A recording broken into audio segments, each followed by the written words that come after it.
Hello बच्चों, let's read this question. The question say that an electron has a larger mass than that of a proton. बच्चों ये statement true है कि false हमको ये बताना है। तो सबसे पहले समझेंगे की कॉन्सेप्ट। की कॉन्सेप्ट क्या होगा बच्चों? Properties of fundamental particles. Properties of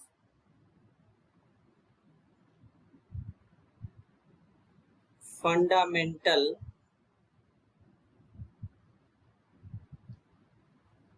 particles. तो बेसिकली बच्चों अगर हम बात करें एटम के फंडामेंटल पार्टिकल के बारे में, तो जो एटम का जो फंडामेंटल पार्टिकल होता है बच्चों वो होता है इलेक्ट्रॉन, प्रोटॉन और न्यूट्रॉन होता है बच्चों। अब इनका जो बेसिकली सिंबल होता है कुछ इस तरीके से होता है और न्यूट्रॉन। अब इनके मास की बात करेंगे बच्चों, तो इलेक्ट्रॉन का मास कितना होता है जरा ध्यान से समझेंगे। इलेक्ट्रॉन का मास जो होता है बच्चों वो होता है 9.1098382 into 10⁻⁻31 kg।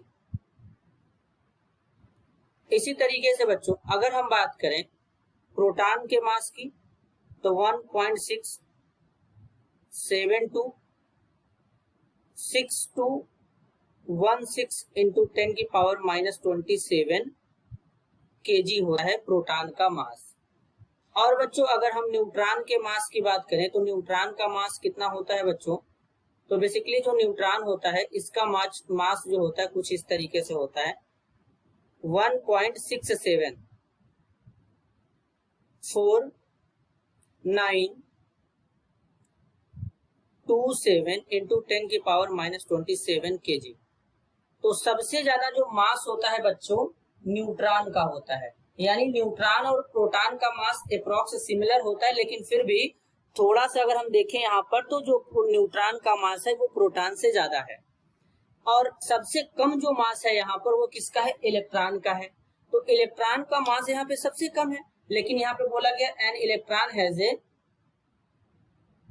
Larger mass than that of a proton. तो ये स्टेटमेंट गलत है क्योंकि इलेक्ट्रॉन का मास प्रोटॉन के मास से कम होता है बच्चों। तो यानी यहाँ पर ये स्टेटमेंट क्या होगा? False. This is your answer. I hope you understood it well. All the best.